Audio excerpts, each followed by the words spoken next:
Podemos leer, si queréis acompañarme, en Segunda de Tesalonicenses, capítulo 1, aunque no va a ser el texto en el que vamos a estar en esta mañana, pero Segunda de Tesalonicenses, capítulo 1, el versículo 7, a partir de la mitad del versículo 7 hasta el 9, el apóstol Pablo nos muestra un panorama terrible para aquellos que no son hijos de Dios.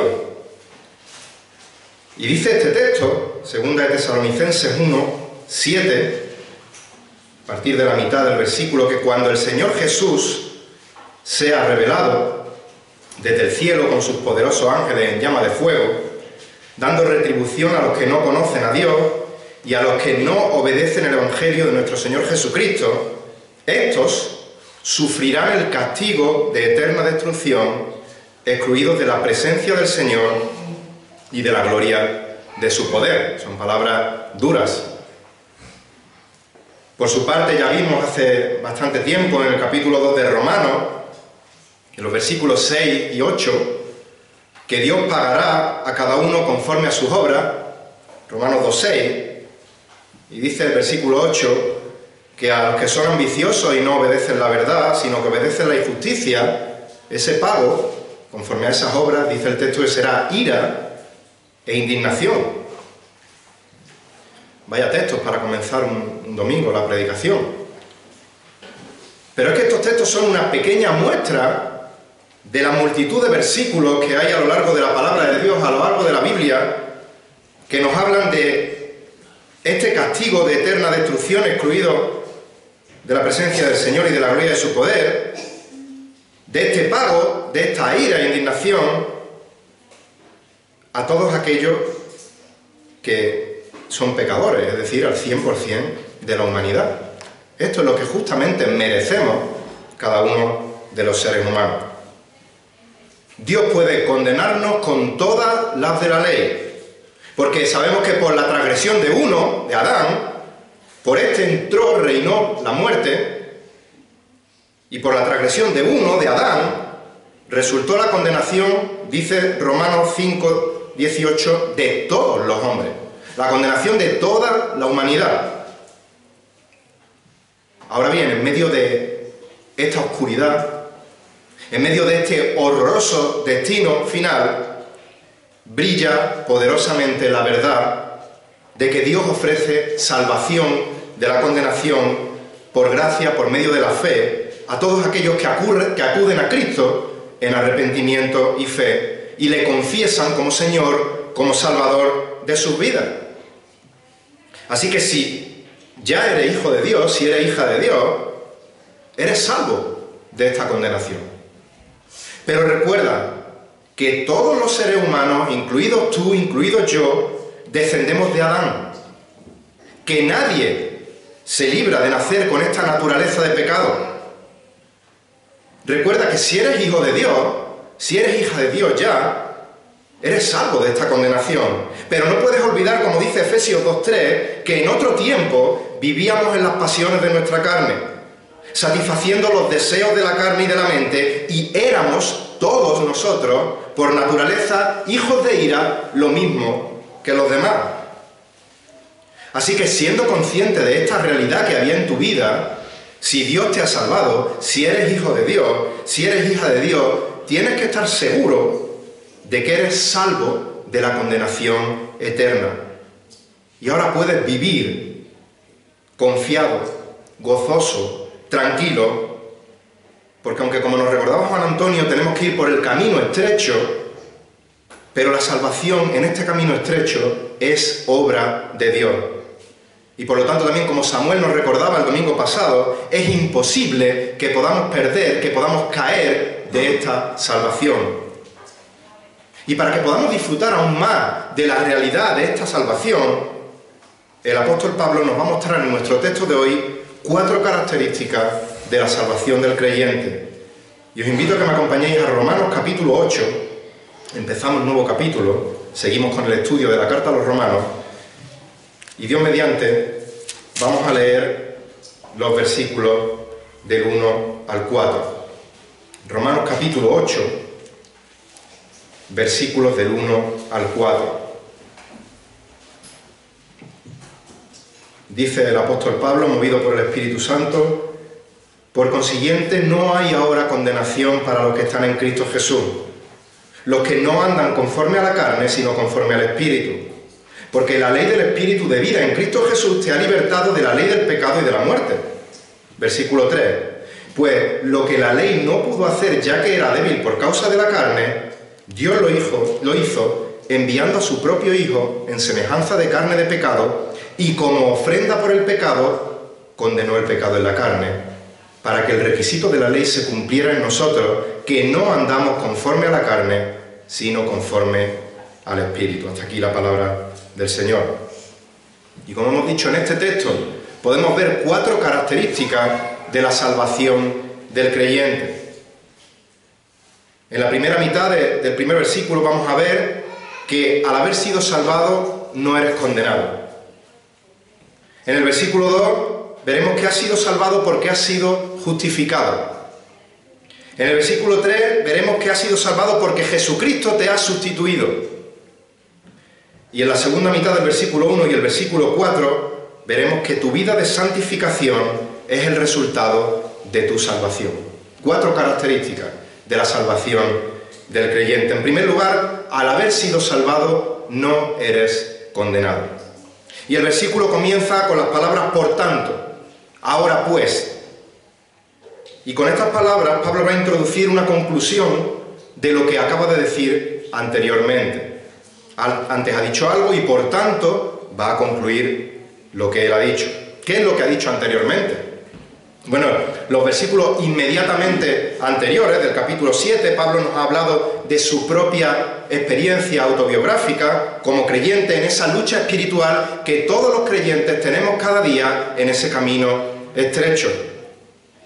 Lucha, por supuesto, con el pecado. Y aunque él mismo se consideraba, si recordáis, miserable, decía: miserable de mí, ¿quién me librará de este cuerpo de muerte? ¿Quién me librará de este cuerpo que no puede obedecer perfectamente la ley de Dios 24 horas al día, los 365 días del año? Pablo termina dando gracias a Dios por el Señor Jesucristo, ya que es solamente gracias a la obra de Cristo a nuestro favor y por el poder del Espíritu Santo que podemos salir victoriosos en esta lucha espiritual, y en el caso de que caigamos podemos levantarnos y continuar nuestro andar en este camino cada vez que caemos. Pero en el caso de nuestro texto de hoy, el contexto no solo va en los versículos inmediatamente anteriores, sino que la conclusión que está haciendo el apóstol Pablo es en cuanto a lo que nos ha dicho del capítulo 1 al capítulo 7. Va a concluir lo que ha empezado en la carta y lo que ha dicho hasta el capítulo 7. En estos capítulos Pablo nos ha hablado de la condenación, nos ha hablado de la justificación, nos ha hablado de la santificación, todo centrándose en que la salvación es únicamente por gracia, únicamente por medio de la fe, únicamente por medio de Jesucristo. Y en base a esta verdad, ahora llega al capítulo 8 y dice: en base a esto, por consiguiente, no hay ahora condenación para los que están en Cristo Jesús. Y estas palabras "no hay" o "ninguna", como dice la Reina Valera, ninguna condenación, en el original es un adverbio negativo de tiempo que hace énfasis en la finalización definitiva de algo. La finalización definitiva de algo. Cuando Dios nos salva, cuando somos declarados justos delante de Él gracias a que la justicia perfecta de Jesucristo es imputada a nuestro cargo, el pago que nuestros pecados merecían, es decir, la condenación eterna, la paga del pecado es muerte, ha sido saldado definitivamente y para siempre. Cristo ha logrado con su obra redentora en la cruz del Calvario la finalización definitiva de la condenación de todo aquel que en Él cree. Dice Hebreos capítulo 10, versículo 14, hablando de Cristo, que por una ofrenda Él, nuestro Señor Jesucristo, ha hecho perfectos para siempre a los que son santificados. En 1 de Juan, capítulo 1, versículo 9, leemos que si confesamos nuestros pecados, Él, Cristo, Él es fiel y justo para perdonar los pecados y para limpiar de toda maldad. Todo esto implica, por consiguiente, que usando una expresión muy común que hemos visto en el apóstol Pablo en Romanos, de ninguna manera no hay condenación. O mejor dicho, de ninguna manera hay condenación para los que están en Cristo, para el cristiano. Es por ello que más adelante, en el capítulo 8, en este mismo capítulo, los versículos 31 y 33, preguntará de manera retórica: si Dios está por nosotros, ¿quién estará contra nosotros? ¿Quién acusará a los escogidos de Dios? Y la respuesta es: nadie. ¿Por qué? Porque no hay condenación ninguna para los que están en Cristo Jesús. Y estas palabras son palabras de esperanza. Pero no son palabras de esperanza para todos.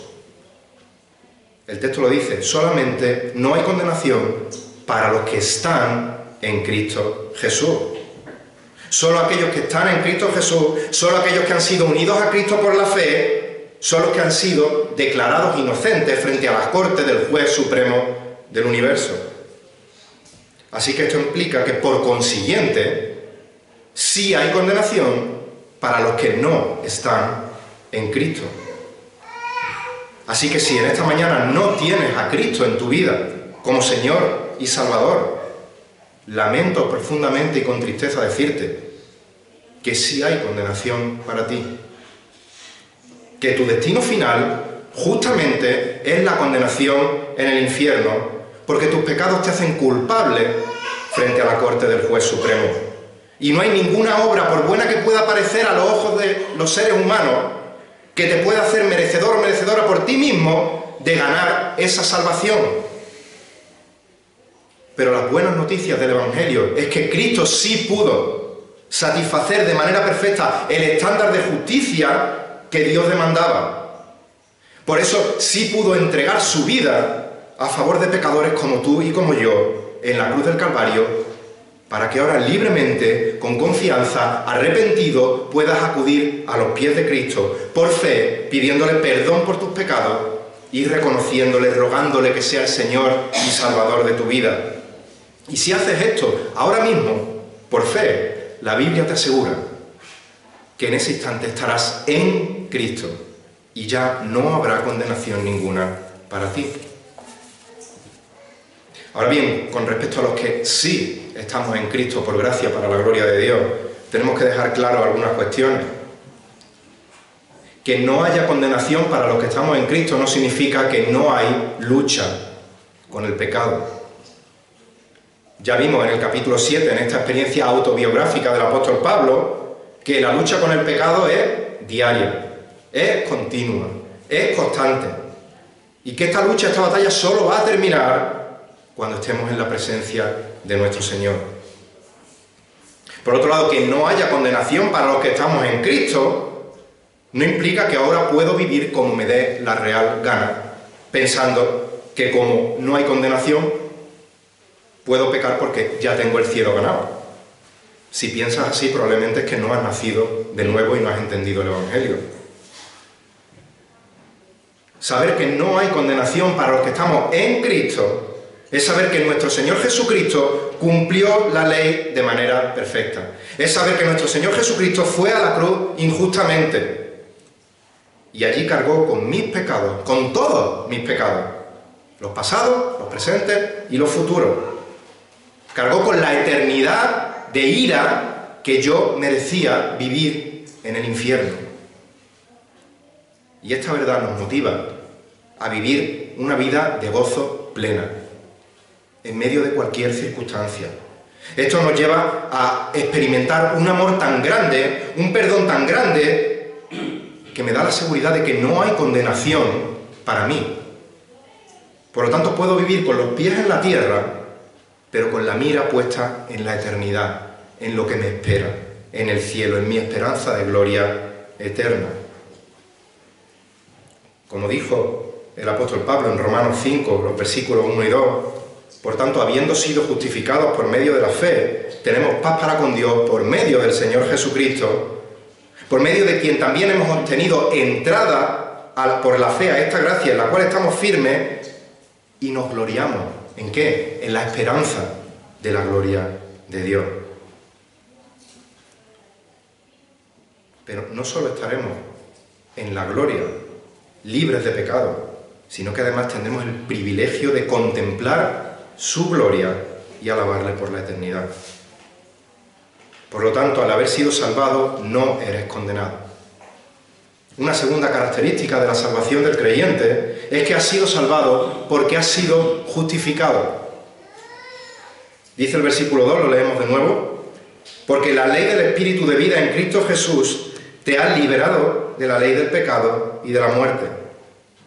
No solo los creyentes tenemos la seguridad, la certeza de que no existe ninguna condenación para nosotros al estar en Cristo, sino que al mismo tiempo tenemos la seguridad, tenemos la certeza de haber sido liberados de la esclavitud del pecado por causa del Espíritu que ahora mora en nosotros al estar en Cristo.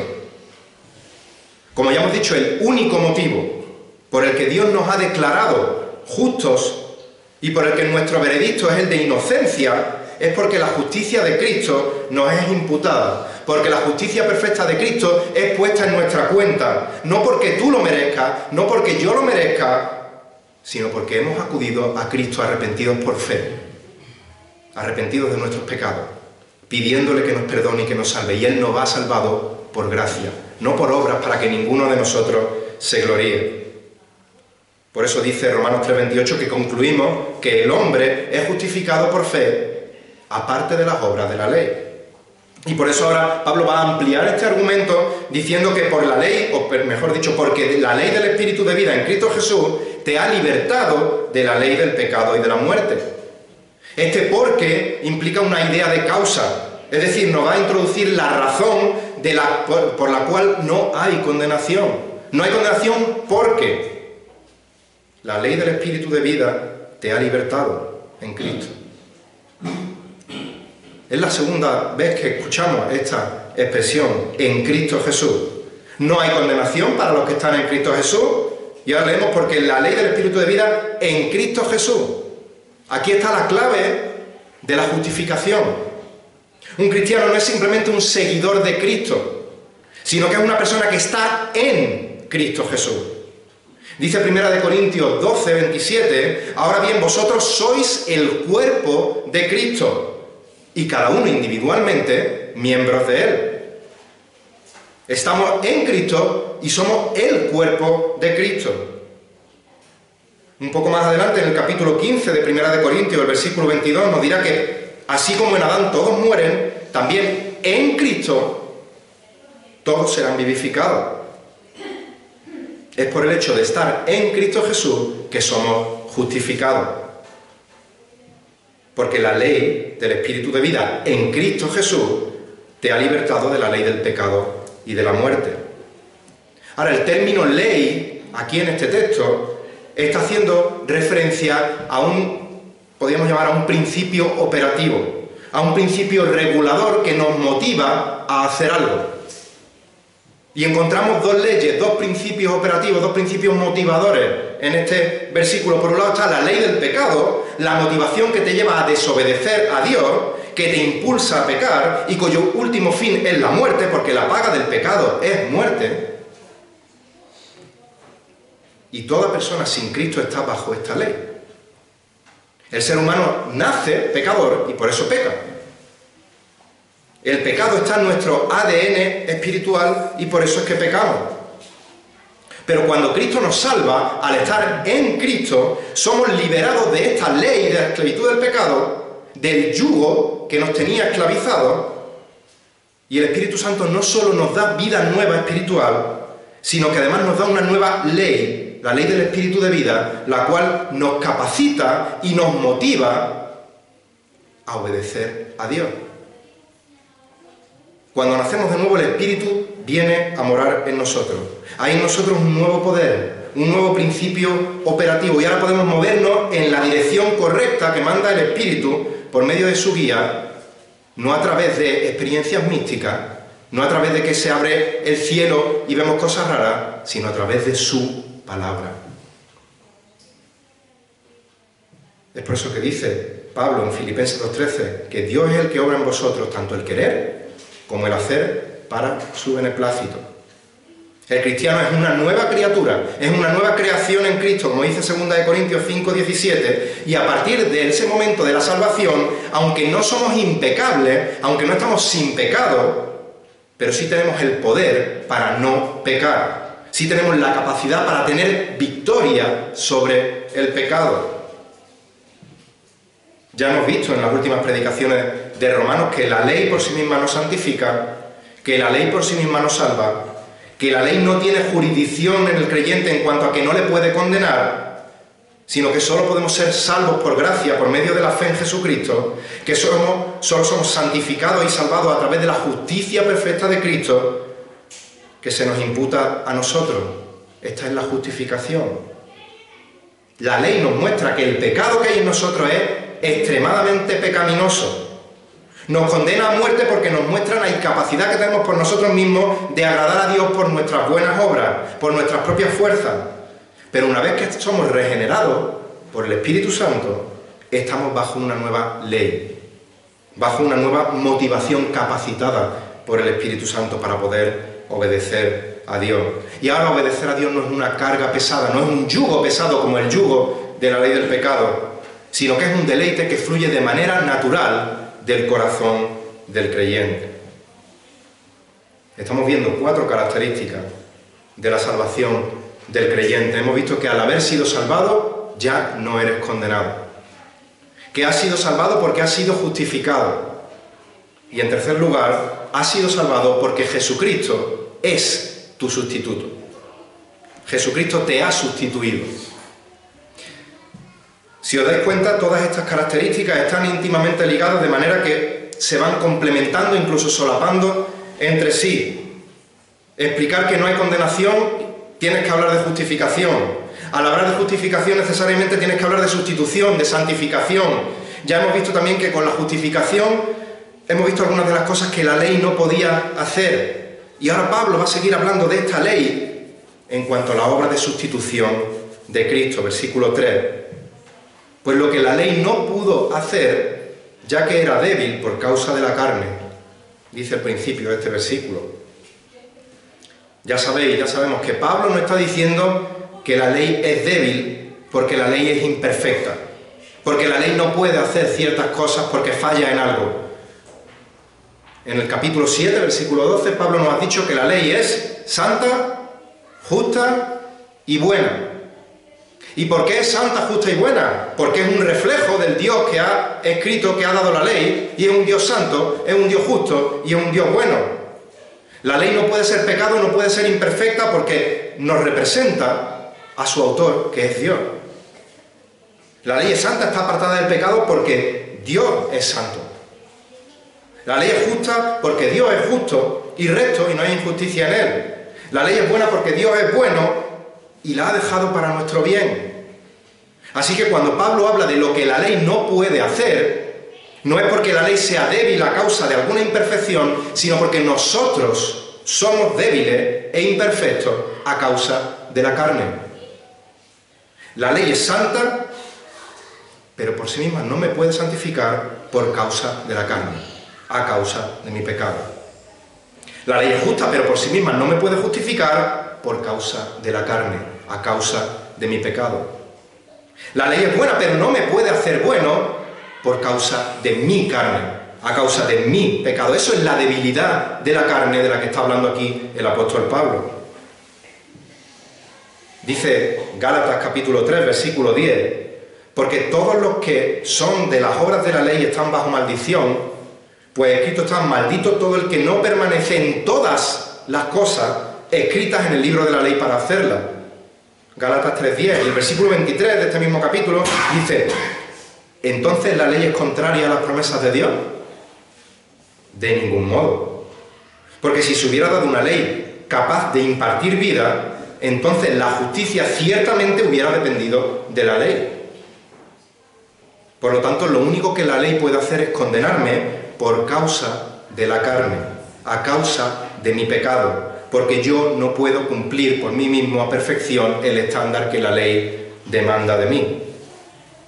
Ahora bien, nuevamente, este versículo comienza con la palabra pues. Reina Valera creo que dice porque. Es un sentido de causa, va a explicar otra vez el porqué de lo que ha dicho anteriormente. Aunque la ley no es capaz de salvar por sí misma al pecador, no hay condenación para el creyente porque ha sido liberado de la ley del pecado y de la muerte, ha sido vivificado por el Espíritu de vida porque Jesucristo lo ha hecho posible, porque nos ha sustituido. La ley no pudo hacer por sí misma el justificarnos, el santificarnos, el salvarnos, pero Dios lo hizo a través de su Hijo. Sigue diciendo el versículo 3, Dios lo hizo. ¿Cómo? Enviando a su propio Hijo en semejanza de carne de pecado, y como ofrenda por el pecado, condenó al pecado en la carne. Aquí está el corazón del Evangelio. Jesucristo nos sustituyó pagando en la cruz el castigo que nosotros merecíamos sufrir justamente por nuestro pecado. ¿Cómo lo hizo Dios? Enviando a su Hijo, dice el texto, en semejanza de carne de pecado, es decir, tomando forma de hombre, con una naturaleza que era igual a la nuestra en todo, pero sin pecado. Hebreos 4:15 dice que no tenemos un sumo sacerdote que no se pueda compadecer de nuestras flaquezas, sino uno que ha sido tentado en todo como nosotros, pero sin pecado. Como hemos dicho en multitud de ocasiones, el Señor Jesucristo se encarnó, siendo al mismo tiempo 100% plena y verdaderamente Dios, y 100% plena y verdaderamente hombre. El Hijo de Dios, la segunda persona de la Trinidad, tenía que hacerse hombre.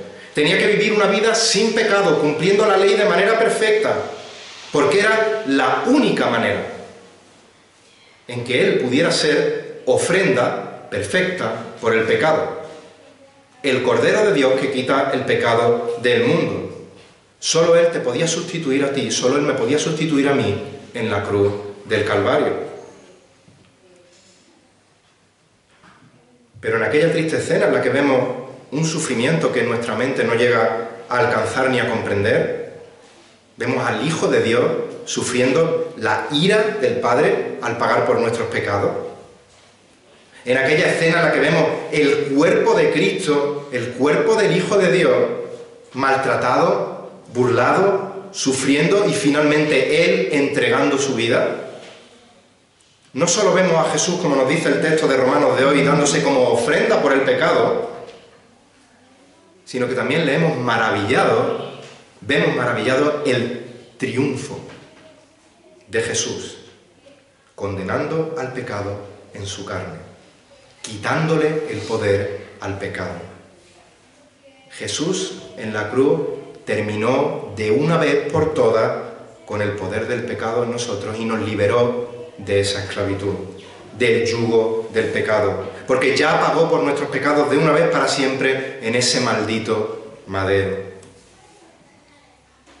Dice Isaías 53, versículo 6, que todos nosotros nos descarriamos como ovejas, nos apartamos cada cual por su camino, pero el Señor hizo que cayera sobre él la iniquidad de nosotros.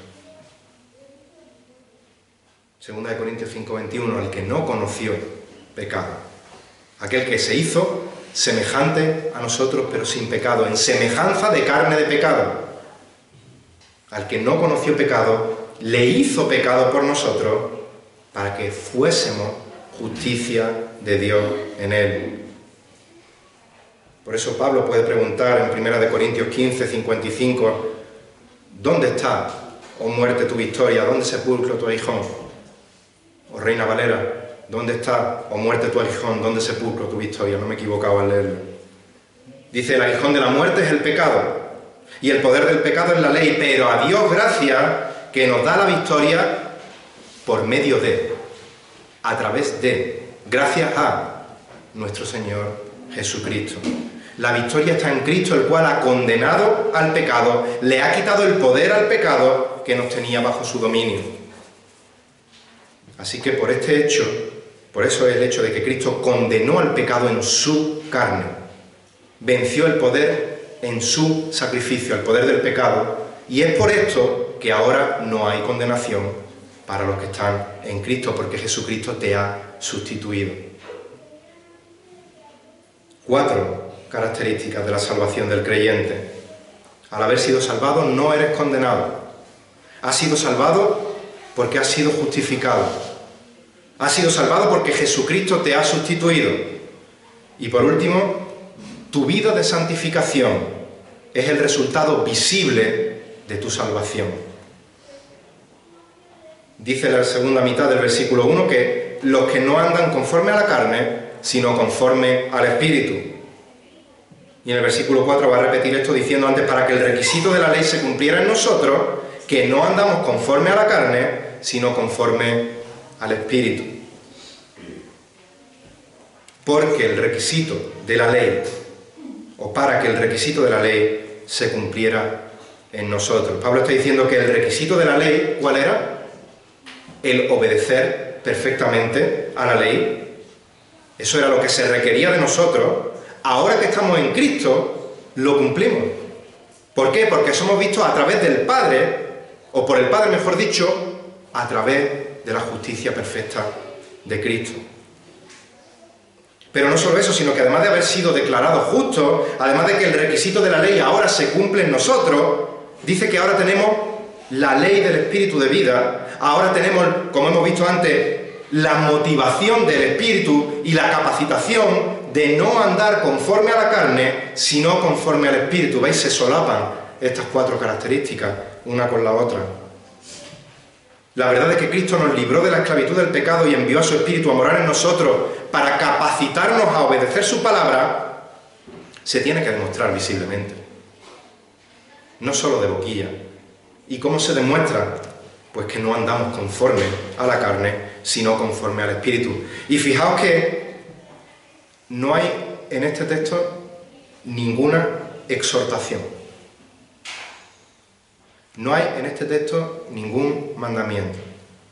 Pablo no está diciendo, hermanos, como dice en otros textos, no andéis conforme a la carne. Hermanos, andad conforme al Espíritu. Pablo está dando una afirmación categórica. Todo cristiano verdadero no anda conforme a la carne, sino que anda conforme al Espíritu. Y esta palabra andar la ha usado el apóstol Pablo en otras ocasiones y sabemos que es para hacer referencia a un estilo de vida. Los creyentes no andamos en la carne, es decir, nuestra vida no se caracteriza por seguir los valores, las motivaciones, las tentaciones de la carne de este mundo caído, sino que los cristianos andamos conforme al Espíritu, vivimos bajo la dirección del Espíritu, y esto es resultado de ser llenos del Espíritu, como nos dice Efesios 5:18, lo cual a su vez significa que somos llenos, que la palabra de Dios mora en abundancia en nuestros corazones, como dice Colosenses 3:16. La vida del cristiano genuino, por tanto, se caracteriza por buscar que sea la palabra de Dios la que controle su vida, la que controle su andar diario. Y por supuesto, miserable de nosotros y de este cuerpo de carne, vamos a caer. Hasta que seamos glorificados no vamos a poder obedecer perfectamente la palabra de Dios. Pero nuestra vida se va a caracterizar por un continuo crecimiento en madurez espiritual, por un continuo avance en nuestro proceso de santificación progresiva, y todo ello buscando darle la gloria y la honra únicamente a Dios. Ahora bien, si andamos conforme al Espíritu, si nuestra vida es guiada por el Espíritu Santo, y el Espíritu Santo es perfecto porque es Dios, ¿por qué seguimos pecando ocasionalmente? Bueno, la respuesta ya la vimos en el capítulo anterior de Romanos, en Romanos capítulo 7. Ya no somos esclavos del pecado. Ya no estamos bajo el dominio del pecado. Pero hay un residuo de pecaminosidad en este cuerpo de carne, en este cuerpo no glorificado. Y esto hace que estemos continuamente, diariamente inmersos en una lucha, en una batalla espiritual en la que en ocasiones nos sentimos frustrados, miserables, desalentados. Y mientras más maduros espiritualmente seamos, más grandes van a ser nuestras luchas, porque vamos a ser más conscientes de lo muchísimo que nos queda para ser como nuestro Señor Jesucristo. Y más nos va a doler cuando puntualmente, ocasionalmente, pequemos.